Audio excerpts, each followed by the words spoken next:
चलिए स्टार्ट करते हैं। ज्ञान बिंदु बिहार पुलिस का क्वेश्चन बैंक है। 65 नंबर क्वेश्चन तक हम लोग पहले ही पढ़ चुके हैं, ठीक है।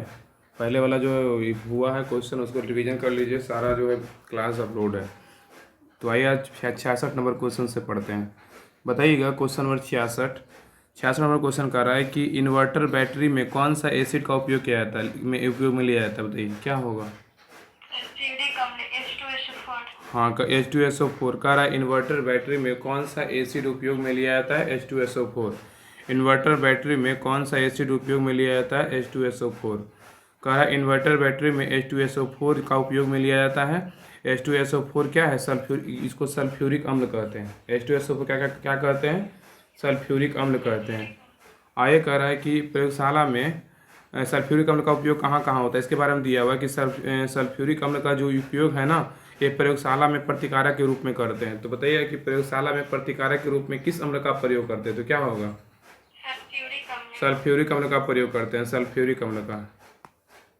आगे कह रहा है कि रंग उत्पादन में किसका प्रयोग करते हैं, रंग उत्पादन में तो सल्फ्यूरिक अम्ल का प्रयोग करते हैं। हाँ, रंग उत्पादन में भी सल्फ्यूरिक अम्ल का प्रयोग करते हैं। और पेट्रोलियम के शुद्धिकरण में किसका प्रयोग करते हैं, तो क्या होगा, सल्फ्यूरिक अम्ल का प्रयोग करते हैं। हाँ, पेट्रोलियम के शुद्धिकरण में सल्फ्यूरिक अम्ल का प्रयोग करते हैं और स्टोरेज बैटरी में भी सल्फ्यूरिक अम्ल का प्रयोग करते हैं। तो याद रखिए सल्फ्यूरिक अम्ल का जो उपयोग है ना, वो प्रयोगशाला में प्रतिकारक के रूप में करते हैं, रंग उत्पादन में करते हैं, पेट्रोलियम के शुद्धिकरण में करते हैं और स्टोरेज बैटरी में जो है सल्फ्यूरिक अम्ल का उपयोग करते हैं। आगे कर रहा है कि सल्फ्यूरिक एसिड अपने रासायनिक गुणों के कारण सामान्य रूप में से मनुष्यों, जानवरों और पर्यावरण के लिए बहुत खतरनाक होता है।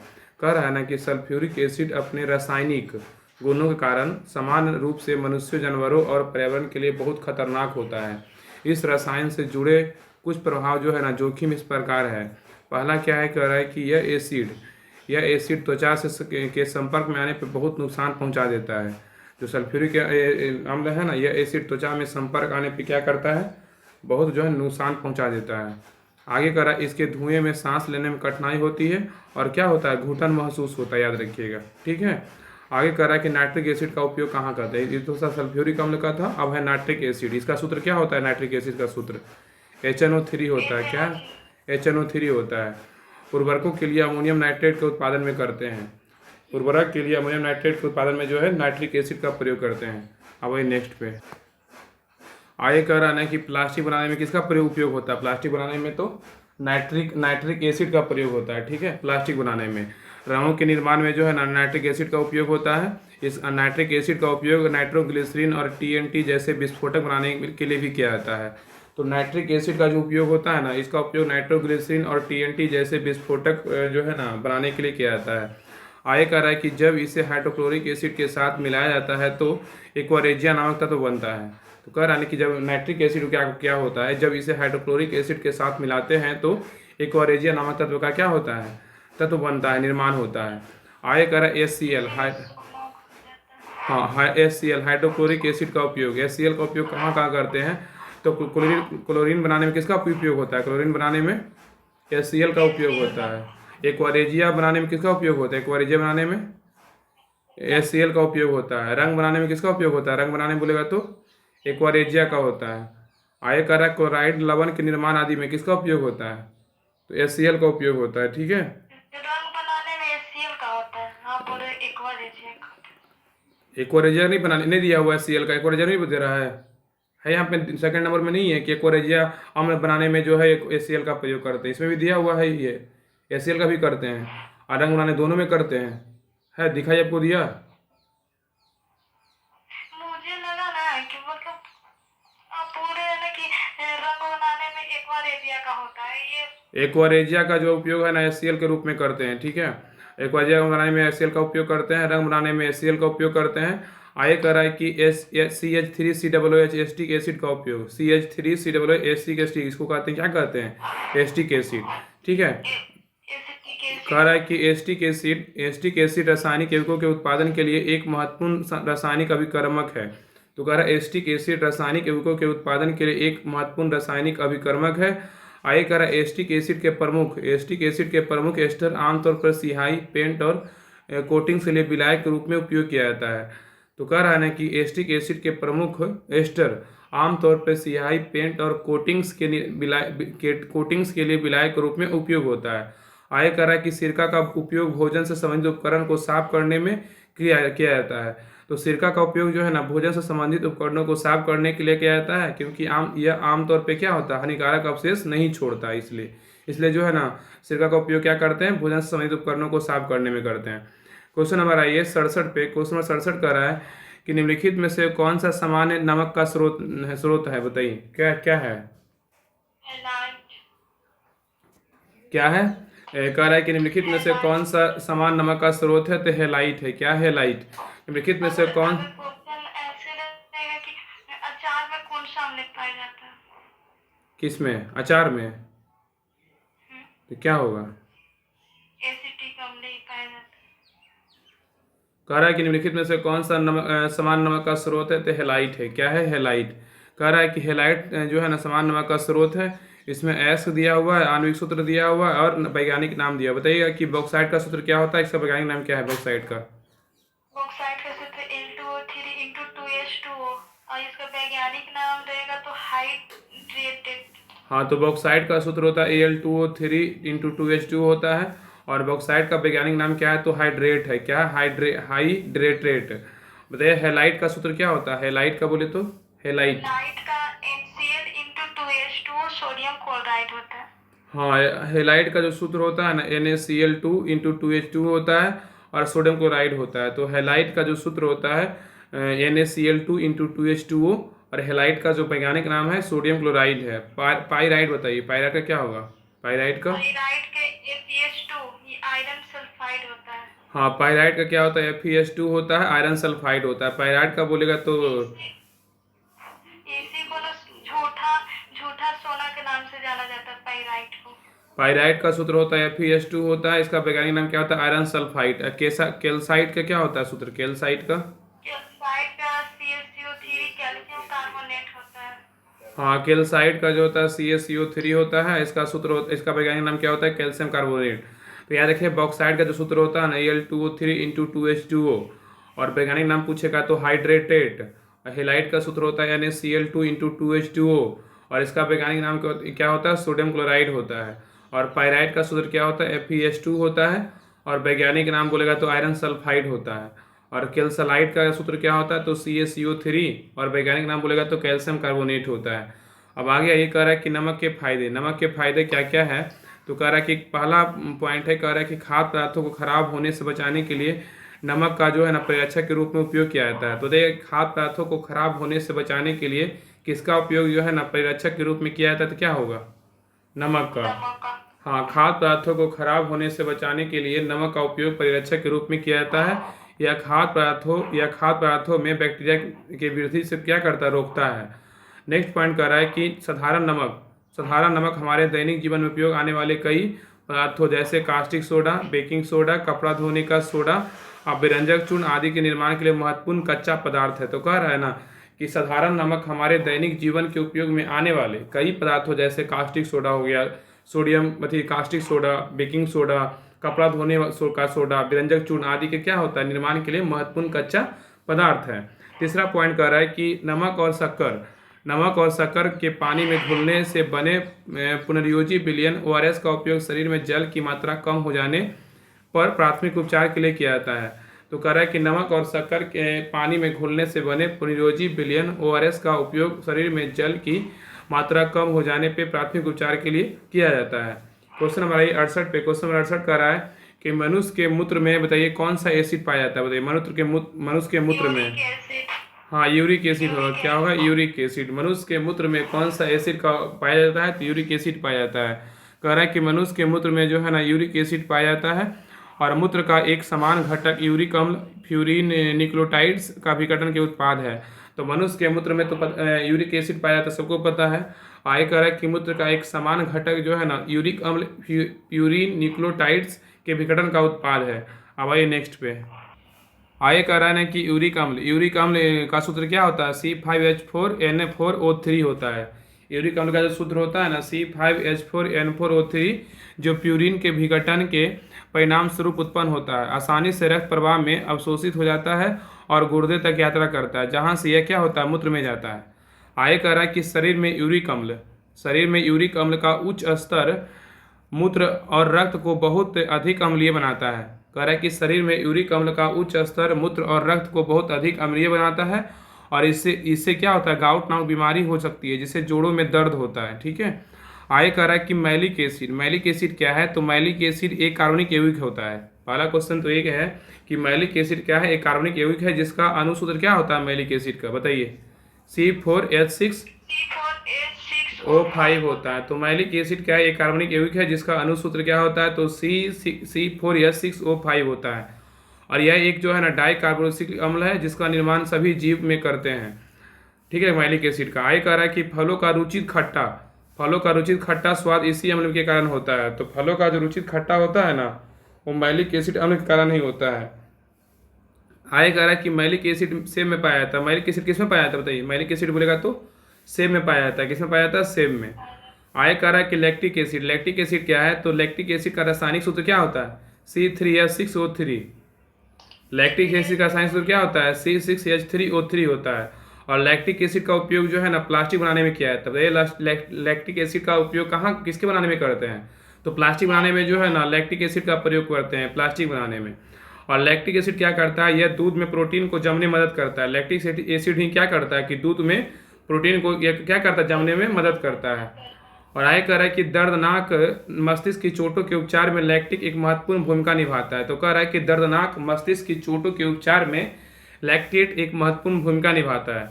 आगे कह रहा है कि मस्तिष्क में नेफ्रोफिरिन की रिहाई का संकेत लैक्टेट द्वारा जाता है।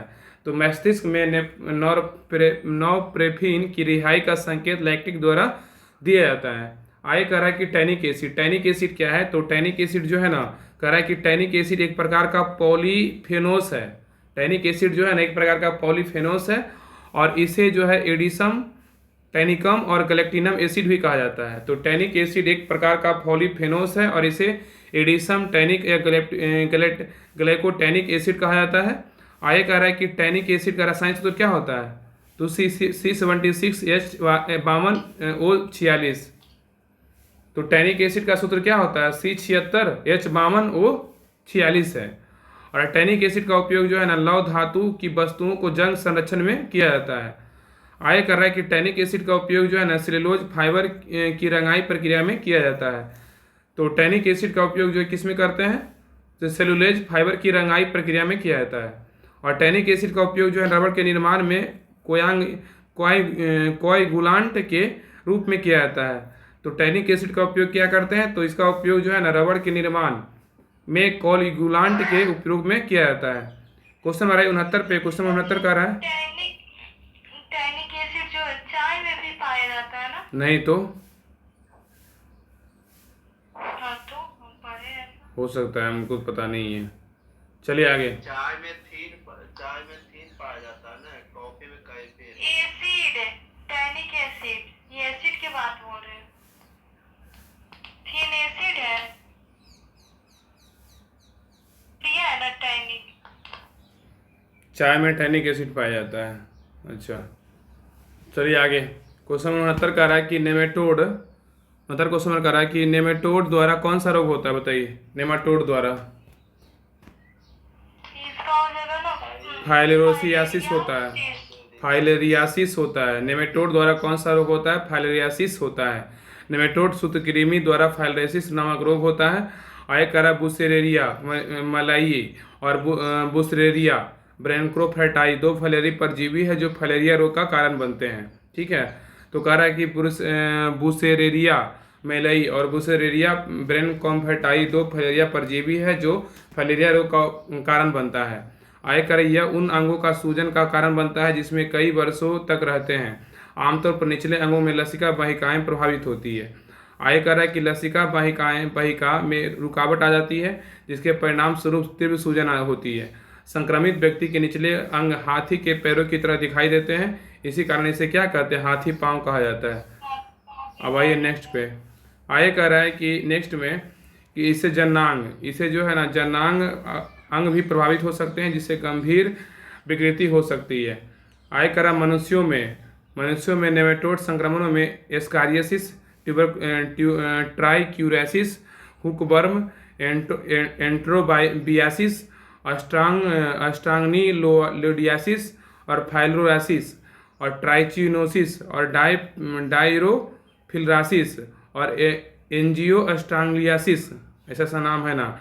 ये सब जो है ना चूहे के फेफड़े कृमि रोग है, शामिल है, ठीक है। आगे कह रहा है कि लियोप्रेसी जो है, लियोप्रेसी को ना कुष्ठ रोग भी कहते हैं या तो कोढ़ रोग भी कहते हैं, तीनों कहते हैं। लियोप्रेसी को या तो कुष्ठ रोग भी बोलते हैं या तो कोढ़ रोग बोलते हैं, तीनों कहते हैं। तो कह रहा है कि कुष्ठ रोग जो है ना एक ऐसा बीमारी है, कह रहा है कि कुष्ठ रोग एक ऐसा बीमारी है जो त्वचा पर गंभीर घाव और अंगों में तंत्रिका क्षति का कारण बनती है। आगे कह रहा है यह रोग माइक्रोबैक्टीरियम लेप्रेसी बैक्टीरिया के कारण होता है जो धीमी गति को बढ़ाता है। आगे कह रहा है कुष्ठ रोग का वैज्ञानिक नाम बोलेगा तो कुष्ठ रोग का वैज्ञानिक जो है ना डॉक्टर गेरहार्ड हेनरिक आर्माउर हैंसन के नाम पर हैंसन रोग कहा जाता है। तो कह रहा है कि कुष्ठ रोग को वैज्ञानिक डॉक्टर गेरहार्ड हेनरिक आर्माउर हैंसन के नाम पर हैंसन रोग भी कहा जाता है, जिन्होंने वर्ष 1873 में ये जो है ना 1873 में इस संक्रामक रोग की खोज की थी। आगे कह रहा है कुष्ठ रोग के लक्षण क्या क्या होता है। जब कुष्ठ रोग जिसको होता है उसका लक्षण क्या क्या होता है, गंभीर दर्द होगा, ठीक है, और नाक से खून आना और त्वचा पर प्रभाव पड़ना और शरीर पर गैर संवेदनशील घाव होना, ठीक है। और आगे क्या है तो हाथ, बाह, पैर और टांगों में शून्यता होना। ये सब क्या है, गंभीर रोग दर्द, क्या ये सब गंभीर जो व्यथी है ना लक्षण है, ये सब कुष्ठ रोग का लक्षण है। ये सब होने का गंभीर दर्द, नाक से खून आना, त्वचा का प्रभाव, शरीर में गैर संवेदनशील घाव और हाथ, बाह, पैर और टांगों में शून्यता होना। आगे कह रहा है कि पोलियोमाइलिटिस क्या है, तो कह रहा है कि पोलियो को पोलियोमाइलिटिस भी कहा जाता है। पोलियो को जो है ना पोलियोमाइलिटिस भी कहा जाता है और यह एक जो है ना वायरल बीमारी है। क्या है, एक वायरल डिजीज है और जो रीढ़ की हड्डी में मौजूद तंत्रिका कोशिकाओं को नष्ट कर देती है, जिससे शरीर के कुछ हिस्सों में पक्षाघात और मांसपेशियों में क्या होती है, कमजोरी आ जाती है, ठीक है। और पोलियोमाइलिटिस क्या है, यह जो है ना विषाणु से होता है। क्या होता है, विषाणु से होता है, याद रखिएगा। आगे कह रहा है कि अमीबाएसिस क्या है, तो अमीबा प्रवाहिका एक संक्रमण है जो अमीबा के समूह के किसी भी अमीबा द्वारा हुई हो। तो कह रहा है कि अमीबाएसिस जो है ना अमीबा प्रवाहिक एक संक्रमण है जो एंट अमीबा समूह के किसी भी अमीबा द्वारा हुई है, ठीक है। आगे कह रहा है अमीबा प्रवाहिका एंट अमीबा हिस्टोलिका के बड़ी आंत में पहुंचने वाला जो है ना वहाँ घाव कर देने से होता है। इस घाव में रक्त निकलता है, ठीक है। क्वेश्चन नंबर 70 पे 70 में क्वेश्चन कर रहा है कि श्वेत रक्त कणिका का मुख्य कार्य क्या है, बताइए। श्वेत रक्त कणिका का मुख्य कार्य, संक्रमण से लड़ना। हाँ, श्वेत रक्त कणिका का जो मुख्य काम है ना एक संक्रमण से लड़ना है। क्या है, संक्रमण से लड़ना। कह रहा है कि श्वेत रक्त कणिका का क्या मुख्य कार्य है, तो संक्रमण से लड़ना। कह रहा है कि श्वेत रक्त कणिका का मुख्य कार्य संक्रमण से लड़ना है। श्वेत रक्त कणिका अनियमित प्रकार व केंद्रक युक्त होती है और श्वेत रक्त कणिका को ल्यूकोसाइट भी कहते हैं। श्वेत रक्त कणिका को क्या कहते हैं, ल्यूकोसाइट भी कहते हैं। आगे कह रहा है श्वेत रक्त कणिका मतलब इसका जो है ना इसको इंग्लिश में क्या कहते हैं, WBC, व्हाइट ब्लड कार्पल्स, ठीक है। इसमें इसका दो भाग है, एक ग्रेनुलोसाइट्स है और एक है ग्रेनुलोसाइट्स है। एक में है ग्रेनुलोसाइट्स, एक में है एक ग्रेनुलोसाइट्स है, दोनों अलग अलग है। इसमें कह रहा है ना कि ग्रेनुलोसाइट्स में इसके कोशिका द्रव में कण पाए जाते हैं जैसे न्यूट्रोफिल, स्नियोफिल और बैसोफिल। और एग्रेनुलोसाइट्स में क्या है कि इसके कोशिका द्रव में कण नहीं पाए जाते हैं जैसे लिम्फोसाइट्स और मोनोसाइट्स है, ठीक है। आगे कह रहा है कि रुधिर में लाल रक्त कणिकाओं की अपेक्षा श्वेत रक्त कणिकाओं की संख्या क्या होती है, तो कम होती है, ठीक है। रुधिर में लाल रक्त कणिकाओं की अपेक्षा श्वेत रक्त कणिकाओं की संख्या क्या होती है, तो कम होती है। आगे कह रहा है कि ये संक्रमण से शरीर की रक्षा करती, क्या करती है, संक्रमण से शरीर की रक्षा करती है। आगे कह रहा है श्वेत रक्त कणिका WBC का जीवन काल कितना दिनों का होता है, WBC का जीवन काल कितना होता है, 1 से 4 दिनों का होता है, ठीक है। आगे कह रहा है कि मोनोसाइट और केंद्रकाणु सबसे बड़ा श्वेत रक्त कण है। मोनोसाइट और केंद्रकाणु सबसे बड़ा श्वेत रक्त कण है। लसिका कोशिकाएं श्वेत रुधिर कणिकाओं के महत्वपूर्ण घटक ये एवं ये सबसे छोटी WBC है। ये जो होता है 2 प्रकार की होती है। क्या होती है, 2 प्रकार की, बी लिम्फोसाइट पहला है और दूसरा होता है टी लिम्फोसाइट। कह रहा है कि लसिका कोशिकाएं रुधिर के कणिकाओं के महत्वपूर्ण घटक है, ये सबसे छोटी WBC होती है। और WBC जो होता है ना 2 प्रकार का होता है, बी लिम्फोसाइट और टी लिम्फोसाइट्स। कह रहा है नेक्स्ट है, ये दोनों कोशिकाएं भ्रूणीय अवस्था में कृत कोशिकाओं और बैक्स अवस्था में अस्थि मज्जा की कोशिकाओं में क्या होती है, बनती है। आगे कह रहा है कि प्लीहा को RBC का क्या कहते हैं, कब्रगाह कहते हैं। प्लीहा को आरबीसी का कब्रगाह कहा जाता है क्योंकि यह मृत आरबीसी का क्या करता है, निपटान करती है। आगे कह रहा है कि रक्तदाब का नियंत्रण अधिवृक्क एड्रिनल ग्रंथि करती है। तो कह रहा है कि रक्तदाब का नियंत्रण अधिवृक्क जो है ना एड्रिनल ग्रंथि करती है। अब मानव शरीर में रक्त अपर्याप्त आपूर्ति जो है ना इस्कीमिया कहलाती है। क्या कहलाती है? इस्कीमिया कहलाती है। तो मानव शरीर में रक्त की अपर्याप्त आपूर्ति इस्कीमिया कहलाती है। आगे कह रहा है एक स्वस्थ मनुष्य में रक्त की कुल मात्रा कितना लीटर होता है? तो 5 से 6 लीटर का होता है। एक स्वस्थ मनुष्य में जो होता है ना रक्त की कुल मात्रा 5 से 6 लीटर का होता है। क्वेश्चन नंबर 71 पे, क्वेश्चन नंबर 71 कह रहा है एंजाइम मदद करता है। बताइए किस में करता है एंजाइम मदद? भोजन पचाने एंजाइम मदद करता है भोजन पचाने में करता है। एंजाइम मदद करता है भोजन पचाने में। हाई कर रहा है एंजाइम भोजन पचाने में मदद करता है। मनुष्य में भोजन का पाचन मुख से ही प्रारंभ हो जाता है। ठीक है, मनुष्य में भोजन का जो पाचन होता है ना मुख से प्रारंभ हो जाता है। कल ही क्वेश्चन था, ये जो क्वेश्चन हम गलत कर दिए। शायद लगता है मनुष्य में टेस्ट में था ना क्वेश्चन, मनुष्य में भोजन का पाचन क्या होता है? मुख से प्रारंभ हो, परसों कल था कल। मनुष्य में भोजन का पाचन मुख से प्रारंभ हो जाता है और यह छोटी आंत में क्या होता है? जारी रहता है। क्या रहता है? छोटी आंत में जारी रहता है। आगे कह रहा है कि लार में 2 एंजाइम टाइलिन और लाइसोजाइम पाया जाता है। तो लार में 2 एंजाइम कौन कौन पाया जाता है बताइए? टाइलिन और लाइसोजाइम। हाँ, लार में जो है ना लार में 2 एंजाइम होता है। एक टाइलिन होता है, एक क्या होता है? लाइसोजाइम होता है। लार में 2 एंजाइम टाइलिन और लाइसोजाइम। एंजाइम क्या है? तो एंजाइम में 2 प्रकार के एंजाइम है ना, एक टाइलिन है, एक क्या है? लाइसोजाइम है। तो टाइलिन में क्या कर रहा है कि यह भोजन में उपस्थित मंड स्टार्च को माल्टोज शर्करा में घटित करता है। फिर माल्टोज नामक एंजाइम माल्टोज शर्करा को ग्लूकोज में क्या करता है? परिवर्तित कर देता है। तो टाइलिन के बारे में कह रहा था कि यह जो है ना टाइलिन क्या करता है? यह भोजन में उपस्थित मंड मतलब स्टार्च को माल्टोज शर्करा में अपघटित करता है। फिर माल्टोज नामक एंजाइम माल्टोज शर्करा को क्या करता है? ग्लूकोज में परिवर्तित कर देता है। आगे कह रहा है कि लाइसोजाइम क्या है? तो यह एंजाइम में भोजन में उपस्थित हानिकारक जीवाणु को नष्ट करने में क्या करता है? काम करता है। आगे श्वसन तंत्र है। श्वसन तंत्र क्या है? तो कह रहा है कि प्रत्येक जीव को जीवित रहने हेतु ऑक्सीजन की क्या होती है? आवश्यकता होती है। प्रत्येक जीव को जो है ना जीवित रहने के लिए किसकी आवश्यकता होती है?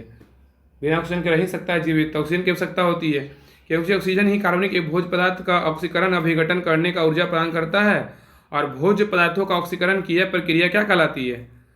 श्वसन कहलाती है। ठीक है, आगे दिया हुआ कि श्वास वायु में संघटन निःश्वसन के दौरान अंदर ली गई वस्तु नाइट्रोजन कितना %, ऑक्सीजन कितना %, कार्बन डाइऑक्साइड कितना %? बताइए।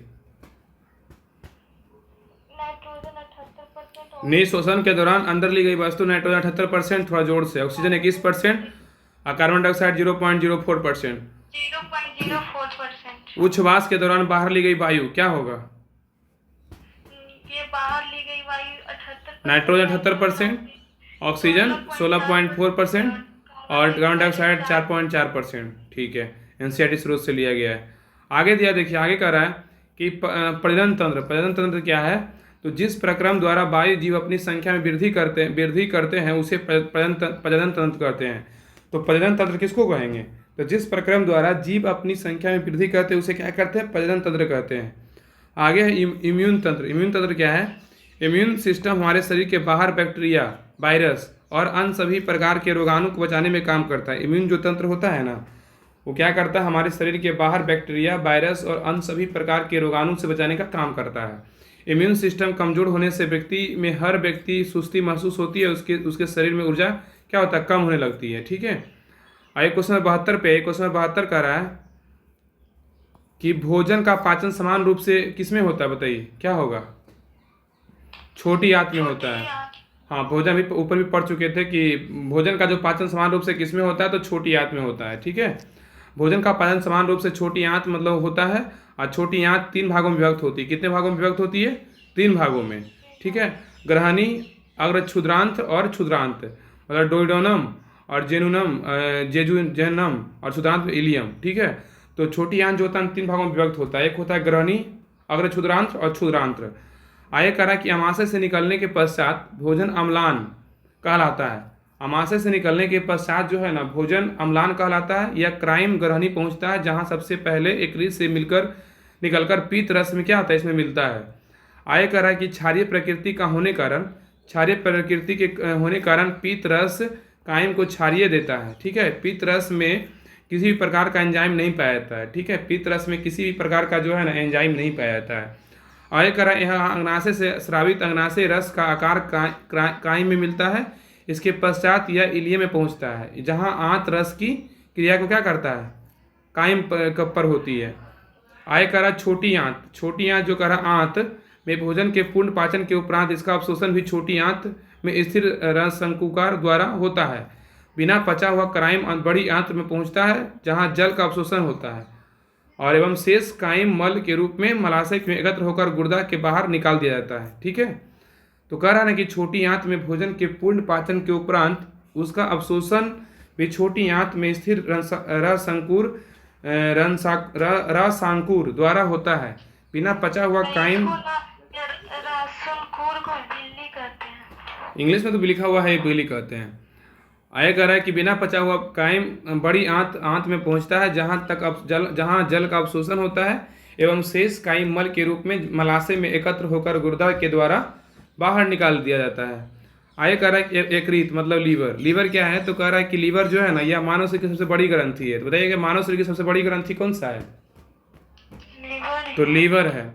यकृत कोशिकाओं से पीत का क्या होता है, स्राव होता है। यकृत कोशिकाओं से क्या होता है, पीत रस का स्राव होता है, पीत का स्राव होता है, जो यकृत नलिका से होते हुए एक पतली पेशीय थैली में सांद्रित एवं जमा होता है। आगे कह रहा है कि यह विटामिन ए का संश्लेषण भी काम करता है। इसके अलावा यकृत ग्लूकोज में ग्लाइकोजन के रूप में संचित रखता है। यकृत के जो है अन्य काम क्या क्या होता है, तो बाइल जूस एवं यूरिया का संश्लेषण किसका काम है, यकृत का काम है। ठीक है, बाइल जूस एवं यूरिया का संश्लेषण यकृत का काम है।